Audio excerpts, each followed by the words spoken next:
శ్రీమతి సావిత్రిబాయి పూలే జ్యోతిరావు పూలేని ఉద్దేశించి Gudur NGO hall నందు MLA గారు ఇలా ప్రసంగించారు. భారతదేశంలో కొన్ని వేల సంవత్సరాల నుంచి తారతమ్యాలు చాలా ఎక్కువ, అసమానత్వాలు చాలా ఎక్కువ. అది ఏ విధంగా చివరికి అయిపోయిందంటే, చివరికి ఆ వేదాల్లో కూడా వెళ్ళిపోయేటట్టుగా ఉండిపోయింది. నేను మతాల గురించో వృత్తుల గురించో చెప్తున్నాను. కులాల్లో తారతమ్యాలు,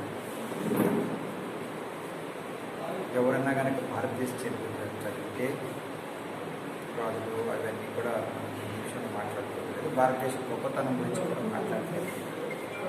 ఈ తారతమ్యాలు ఎంత ఎక్కువ అంటే, నాకు తెలిసినంత వరకు ప్రపంచంలో నేను చదువుతున్నామంటే కనుక ఇన్ని తారతమ్యాలు, ఇన్ని భేదాలు ఆడవాళ్ళకి కానివ్వండి, ఆ కులం వారికి ఈ కులం వారికి కానివ్వండి, నాకైతే ఎక్కడ నేను చదవలేదు. నిర్వాహకులైనటువంటి భాస్కర్ గౌడ్ గారికి, ఆర్కే యాదవ్ గారికి, వేగు రాజమండ్రి ప్రతి ఒక్కరికి, ముఖ్యంగా మా ఎమ్మెల్యే గారికి, సిఐ గారికి ధన్యవాదాలు.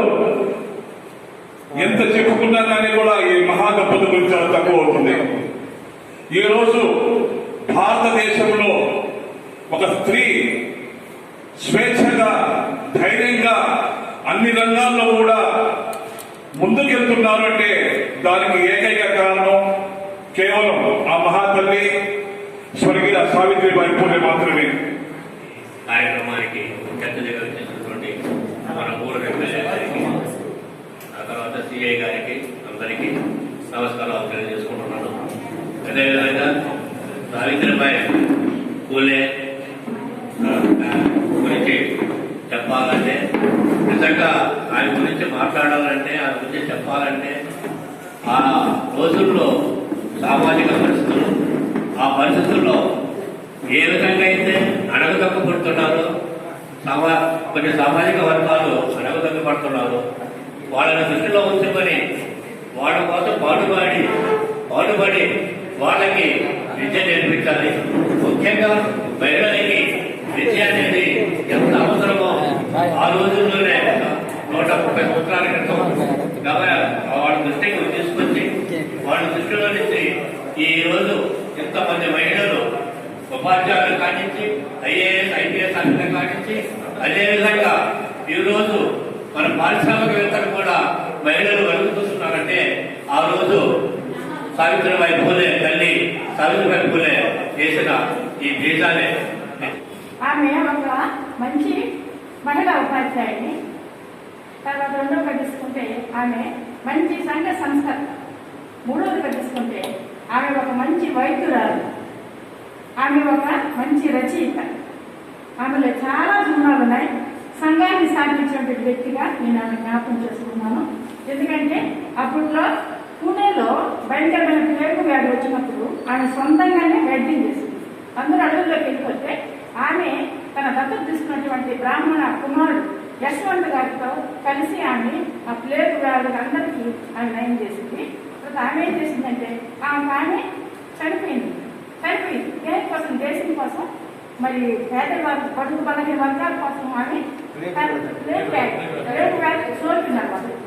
అప్పటి రోజుల్లో భర్త చనిపోతే, తండ్రి చనిపోతే, కుమారుడు చితికి నింపించే సమయంలో తన భర్త చనిపోతే ఆ భర్త చితికి ఆమెను కనిపించింది. అలాంటి మంచి సంఘ సంస్కర్తగా ఆమె ఒక తల్లిగా, చదువుల తల్లిగా నేను జ్ఞాపకం. ఉపాధ్యాయుడి, భారతదేశంలో సంఘ సంస్కర్త, ముఖ్యంగా మహిళా మనులు చదువుకోవడానికి స్ఫూర్తి ప్రదాత. తన భర్తతో ఆయన ద్వారా చదువు నేర్చుకొని భారతదేశంలో మొట్టమొదటిగా పాఠశాలను నిర్మించినటువంటి ఒక గొప్ప మహిళా శిరోమణి.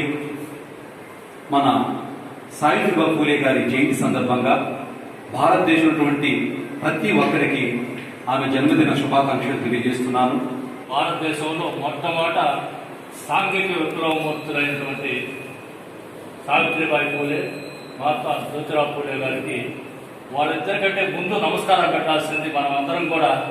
బాబాసాహెబ్ అంబేద్కర్ గారు అనేవారు లేకపోతే ఈరోజు పూలేని గురించి కానీ, సావిత్రిబాయి పూలేని గురించి, జోల్కరీబాయి గురించి, విద్యను గురించి ఎవరికి కూడా మనకు తెలిసే ఉండదు.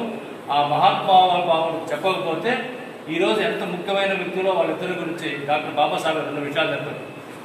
భారతదేశంలో ఆయనకి గురువులుగా భావించుకొని ఆయన చనిపోయిన తర్వాత పెట్టాడు. అంబేద్కర్ గారు పూలే చనిపోయిన తర్వాత ఈయన జన్మించిన వాళ్ళ తండ్రి గారు పూలే తండ్రి గారు అంబేద్కర్ తండ్రి గారు పూలేని గురించి చెప్పాడు అన్నమాట. ఆ రోజు నుంచి ఆయన చదువుకోవడం, ఆయన గ్రంథాలన్నీ విశదీకరించి వాళ్ళ చరిత్రని ఎస్సీ, ఎస్టీ, బీసీ, మైనారిటీ వర్గాలకి, తర్వాత ఉన్నత వర్గాలను కూడా తెలియజేసిన మొట్టమొదటి వ్యక్తి డాక్టర్ బాబాసాహెబ్ అంబేద్కర్. కాబట్టి వాళ్ళిద్దరికంటే ముందు ఈయనకి నమస్కారం పెట్టి వాళ్ళిద్దరికి నమస్కారం పెట్టడం నా సంస్కారం. కాబట్టి